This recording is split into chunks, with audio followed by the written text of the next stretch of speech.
Kuya Val nagsalita na, Arjen papayag ang mag-vlog pero may kondisyon. Yan ang ating pag-uusapan ngayon mga kalingap, paunawa tapusin muna ang ating video para malaman ang nilalaman nito, at kung bago ka pa lang sa ating munting channel huwag kalimutan mag-subscribe. Palagi din nating suportahan ang ama ng Kalingap Kuya Val Santos Matubang, Ate Edna Vlogs, and Kalingap Rob. Naging viral si Arjen itong mga nakaraang araw mga kalingap dahil sa kanyang paglabag sa rules ng kalingap. Samut-saring opinyon ang naglalabasan ng ating iilang mga kalingap supporters. Agad namang nilinaw ito ni Kalingap Edo na hindi niya umano pinapayagan ang nasabing pagbablog ni Arjen sa YouTube. Hindi kasi maiiwasan na mabash itong si Arjen mga kalingap ng ating ibang supporters, sapagkat ang ginawa ni Arjen ay isang malaking kabastusan sa kalingap lalong-lalo na kay Kuya Val, at buti na lang agad itong nag-leave si Kalingap Edo para linawin ang nasabing pagbablog ni Arjen. Narito ang kanyang pahayag. May YouTube channel naman si Arjen. Actually, hindi ko po yung pinapayagan si Arjen mag-YouTube, at yung ganyan na hindi ko support yung sa channel niya. So actually, hindi po yun, bawal po yun.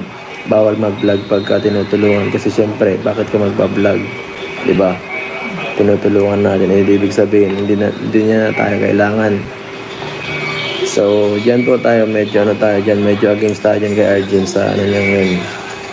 Sana hindi niya na masyado yan, Kasi bawal po talaga yun sa kalingap, Kahit pa sa, isa po tayo sa pinakamatagal sa kalingap dito. Alam po natin ang rules. Depende na lang po kung sinabihan kayo na yan, binigyan kayo ng go signal ni Kalingap Rob or ni Kuya Val. Opo, bawal maging matigas ang ulo dito.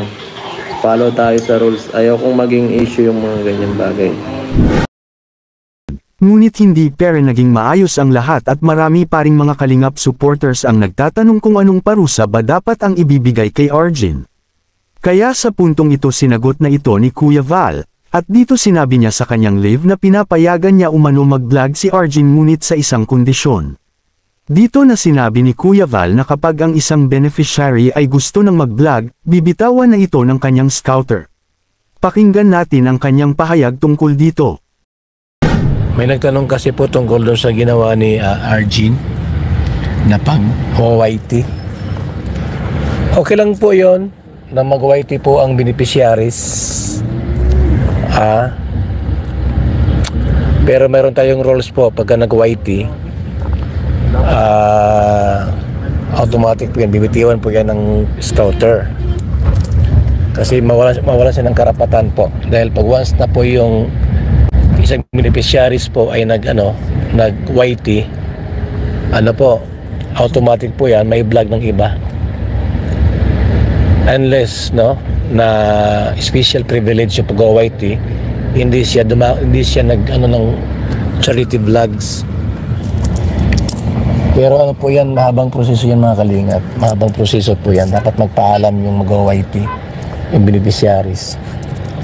Kaya pagka ganyan po yung ginawa ni Arjen, automatic po yan, tanongin ni Apa Eds kung magpatuloy sa YT o bibitiwan siya ng kalingap as beneficiaries. Kasi hindi po pwede kasi mga kalingap isabay yung YT sa pag-aaral dahil masisira yung kanyang yung mga bashers baka mapektuhan siya sa kanyang pag-ieskwela.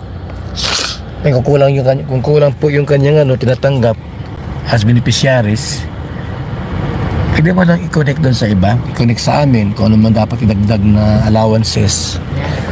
Malaman po namin kung ano pa mga maitulong po ng kalingap. Pero pagka gagawin niya po, na mag-open ng YT para kumita, ibang usapan po yon.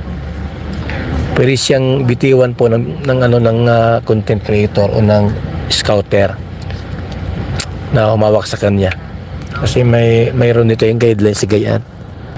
Kasi pagka sa oras po na mag-YT po ang beneficiaries, automatic po yan, pwede siyang i-content, i-vlogs ng mga kapwa charity vlogger. Kasi na siya content creator na siya, hindi na siya beneficiaries noon. Yan po ang doon, kaya mahirapan. Mawalan po ng karapatan yung scouter. Pag ang beneficiaries po ay nag-OYT na po. So gawin po ni gawin po ni Papa Eds, kausapin si Arjun kung ituloy niya po ang pag-OYT, bibitiwan siya ni Kalingap Edo ng Team Kalingap. Siya nang bahala sa buhay niya. Po niya yung kanyang pag-OYT, nasa kanya na po yan, para hindi po apektado si Kalingap Edo, hindi siya maapektuhan yung mga buzzers, mga paninira, di ba, pagka binitiwan niya na po yung beneficiary po niya.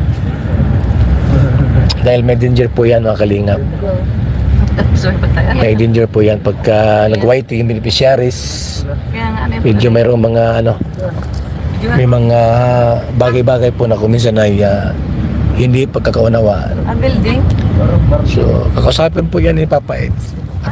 Pagpipiliin po kung anong gusto niya, mag-YT or manatiling beneficiaries ng Kalingap. May iilang nagalit sa ginawa ni Arjun sapagkat kawalang respeto umano ito sa kanyang scouter na si Kalingap Edo. Ngunit may iilan namang sumang-ayon sa ginawa ni Arjun dahil malaking tulong na rin ito para sa kanyang pag-aaral at sa kanyang pamilya. Sa ngayon wala pang pahayag si Kalingap Edo kung tuluyan na bang iiwan niya ang kanyang beneficiary. Matatandaan natin mga Kalingap na si Arjun ay isa sa palaging viral sa mga uploads ni Kalingap Edo.